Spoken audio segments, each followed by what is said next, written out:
was the anniversary of 9/11 yesterday. It's crazy what happened there. Do you remember it when it first happened, the day it actually happened? Was you at home and that? I was at home.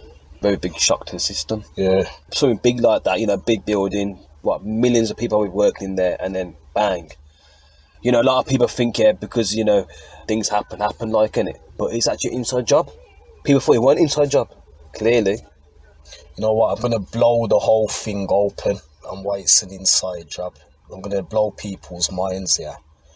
But I'm thinking back to that day, because I remember coming back home from school when the first one hit the North Tower.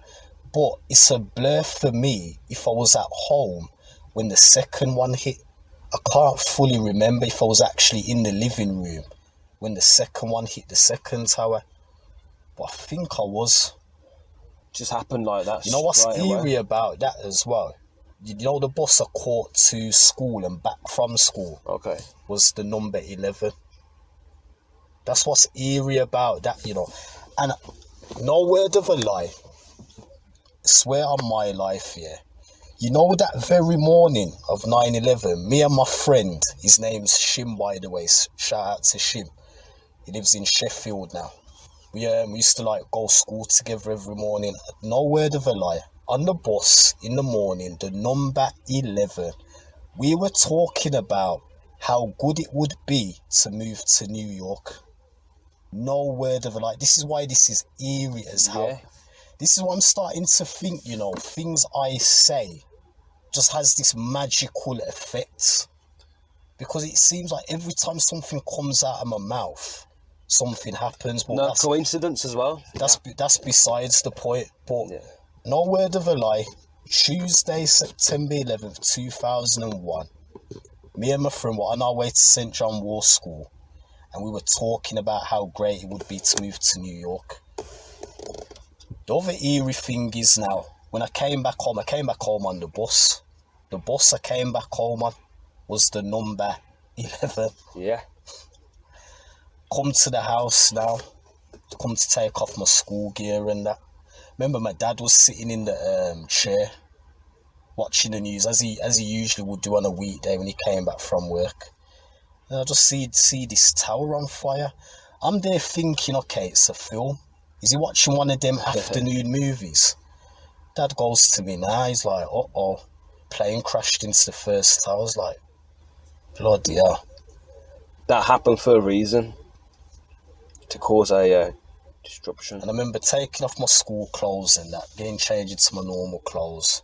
I went to watch some cartoons and stuff on the upstairs television, and then all of a sudden the cartoon stopped and it interrupted the cartoons. This was like CITV back in the day. I remember the cartoon stopping and saying, we've got to move to this broadcast. That's when I knew this thing was serious, man. This is something I've never experienced before, and I may never experience, especially as a kid anyway. And I remember them locking off all the stations just to go to that report. Madness, man. Ever since that 9/11 happened, the world's literally changed. That was the catalyst for the world that we're living in now, the madness that we're currently living in now. Yeah. But they had to do that, to make it look so normal. So when stuff I'm just saying, the nail on the head. It's a bit off the subject, not in the coronavirus. Now, this is something big happen, human beings live a normal life, think it's normal, because the 9/11's happened before. So when they see, when they go back to, it's okay, but it's what they don't realise, it's the government controlled. It's like sewing. It's woven into the fabric of everyday society. There you go. This is what they're doing with the current event that we're living in now, the current part of history that we're living in now, in 2020 going forward. But the sad, evil thing is, all them innocent people had to die just for the powers that be, just for their sick little gain. That's the mad thing. There's rich guys now still walking around, getting on with their lives, happy as nothing, while there's over 3,000 families still crying their hearts out and grieving today. That's the evil thing. And I'm going to break it down why 9/11 was a load of bull. It's one of the biggest hoaxes ever in this century, in this lifetime. Now, I'm going to get into a bit of research now, a bit of reading. In the years prior to September 2001, it's documented, you can do the research yourself, that a group of Austrian artists were hired to come in and out of the World Trade Center and have full working access 7 days a week for 4 years to live and work inside the towers to build a balcony on the North Tower, which would be floors 91 and 92. They were working on I think it's called the Eyes of the World balcony, because in that area of the North Tower, it's called the Eyes of the World. So you can basically see the whole of New York. It's like seeing the whole world, basically. There's a picture that was taken in March 2001. This would have been when the artists were near completing their work on the North Tower. That's the E-Team picture I showed you. E-Team then, yeah. There's a picture of the North Tower lit up with the words E-Team exactly as a perfect rectangle. Yeah, where the plane crashed, exactly the same spot. Yeah, where the first plane would go on to hit at 8:46 a.m. on September 11th. You can look it up yourself, the exact same spot. It's a perfect rectangle that says E-Team. And it's on record that they were allowed to bring in as many materials as they wanted in and out of the World Trade Center. They were free to do it. It's on record. They knew what type of material to use it to go bang.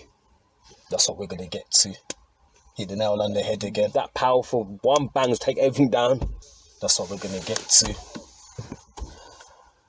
Right, so apparently at 8:46 a.m, this plane now, this jet, which was one of 4 Boeing commercial airliners, that were hijacked that day.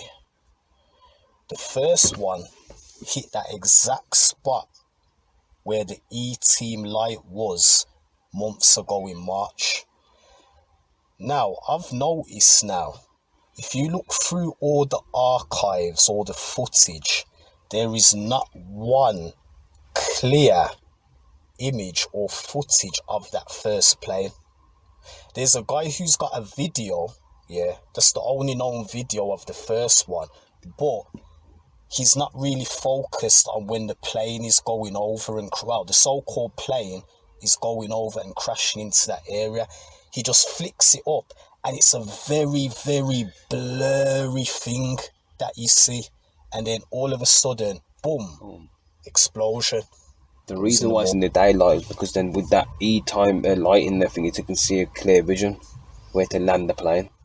They would have studied where that E-Team thing was for like many months, so they'd know. It was basically, that was to signify that they're coming towards the end of their work. Yeah. They're coming towards the end of their work, and this is the team that's been working on whatever they were working on in there. That's what that was. That's the ending to danger. They basically played around with the lights to say, okay, let's put up something that says, we're here working on this. But I'm going to get back to the North Tower crash in a bit. Let's get back to what E.T. means now, right? Because this is all about symbolism and throwing it in your face and trying to make you feel stupid, in a sense.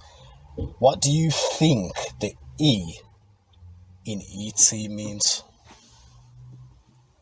Explosion. Bang on. Explosion. I personally think the E in E-Team stands for Explosives Team.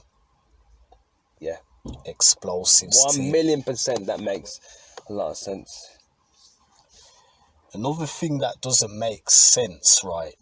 Apart from the footage, which is very, very blurry, no one to this day has got a clear image of that first plane going into the North Tower right?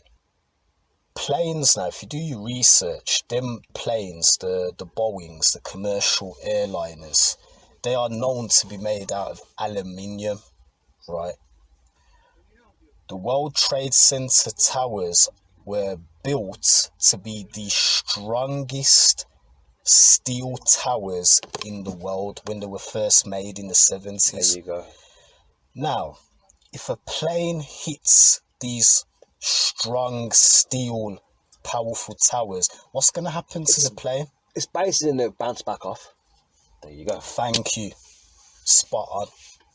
How can this aluminium commercial airliner cause a hole in a steel tower?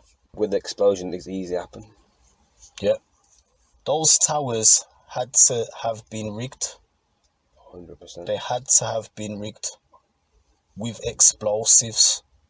In some of the stuff I've been reading, the 9/11 truthers that want to find out the real thing, they claim it was nanothermite that they put into the rooms and set them up to be set off on 9/11.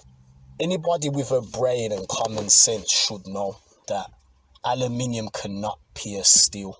Never. Look it up yourself, it can't pierce steel. I personally think it wasn't a plane.